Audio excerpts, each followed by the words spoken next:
Class 10 ഫിസിക്സിന്റെ public എക്സാമിന് sure ആയിട്ടും ചോദിക്കുന്ന ഒരു ടോപ്പിക്കാണ് റേ ഡയഗ്രമായിട്ട് ബന്ധപ്പെട്ടത്.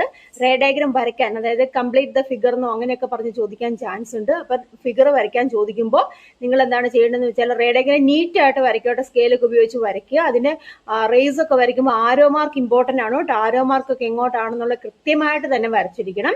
അതുപോലെ തന്നെ അതുമായിട്ട് ബന്ധപ്പെട്ട് ചോദിക്കുന്നതാണ് ഇമേജ് ഡിസ്റ്റൻസ്, അതുപോലെ തന്നെ ഒബ്ജക്ട് ഡിസ്റ്റൻസ്, ഫോക്കൽ ലെന്ത് ഒക്കെ. അപ്പൊ ഇതൊക്കെ എടുക്കുമ്പോൾ നിങ്ങൾ വാല്യൂസ് തന്നിട്ടുണ്ടായിരിക്കും. സപ്പോസ് ഒരു റേയുടെ ഫോക്കൽ ലെന്ത് ഇതാണോ, അല്ലെങ്കിൽ ഇമേജ് ഡിസ്റ്റൻസ് അല്ലെങ്കിൽ ഒബ്ജക്ട് ഡിസ്റ്റൻസ് ഇത്ര വാല്യൂ തരുവാണെന്നുണ്ടെങ്കിൽ അത് നമ്മൾ പ്രോബ്ലം ചെയ്യാൻ നേരത്ത് ഉപയോഗിക്കുമ്പോൾ അത് എടുത്തെഴുതുമ്പോൾ നമ്മൾ ശ്രദ്ധിക്കണം. നമ്മുടെ സൈൻ കൺവെൻഷൻ റൂൾ അപ്ലൈ ചെയ്തിട്ട് വേണം എടുത്തെഴുതാൻ. അതായത് ലെൻസിന്റെ സമയത്തോളം പറയുകയാണെന്നുണ്ടെങ്കിൽ ലെൻസിന്റെ ലെഫ്റ്റ് സൈഡിലുള്ളത് എങ്ങനെയാണ് നെഗറ്റീവ് ആയിട്ടും റൈറ്റ് സൈഡിൽ എടുക്കുന്നത് പോസിറ്റീവും, അതുപോലെ തന്നെ പ്രിൻസിപ്പൽ ആക്സിസ് ഉണ്ട് അല്ലെ, പ്രിൻസിപ്പൽ ആക്സിസിന്റെ മുകളിലുള്ള പോസിറ്റീവ്, താഴെയുള്ളത് നെഗറ്റീവ് ആയിട്ട് വരും. അപ്പൊ അങ്ങനെയുള്ള സൈൻ കൺവെൻഷൻ റൂൾ അപ്ലൈ ചെയ്തിട്ട് വേണം നിങ്ങൾ പ്രോബ്ലത്തിലേക്ക് ഇത് സബ്സ്റ്റിറ്റ്യൂട്ട് ചെയ്യാൻ പാടുള്ളൂ.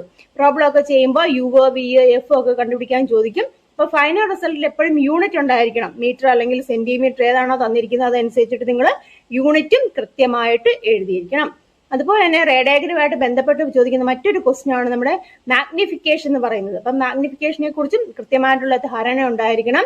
അതായത് മാഗ്നിഫിക്കേഷന്റെ വാല്യൂ തന്നിട്ട് നേച്ചർ, ഇമേജിന്റെ നേച്ചർ എങ്ങനെയാണെന്ന് ചോദിക്കാറുണ്ട് കേട്ടോ. അല്ലെങ്കിൽ അത് ഏത് പൊസിഷനിലാണ് ഇരിക്കുന്നത്, അപ്പൊ അങ്ങനെയൊക്കെ ചോദിക്കാറുണ്ട്. അപ്പൊ അതും കൃത്യമായിട്ട് മനസ്സിലാക്കിയിരിക്കുക. മാഗ്നിഫിക്കേഷൻ ലെസ് ദാൻ 1 ആവുകയാണ്, പോസിറ്റീവ് വരുവാണ്. അതുപോലെ തന്നെ ഗ്രേറ്റർ ദാൻ 1 വരാം, ഈക്വൽ ടു 1 വരാം. അപ്പൊ അതനുസരിച്ചിട്ട് നമുക്ക് ഇമേജിന്റെ നേച്ചർ നമുക്ക് പറയാൻ സാധിക്കും. അപ്പം അത് നിങ്ങൾ കൃത്യമായിട്ട് മനസ്സിലാക്കിയിരിക്കുക, പഠിക്കുക കേട്ടോ.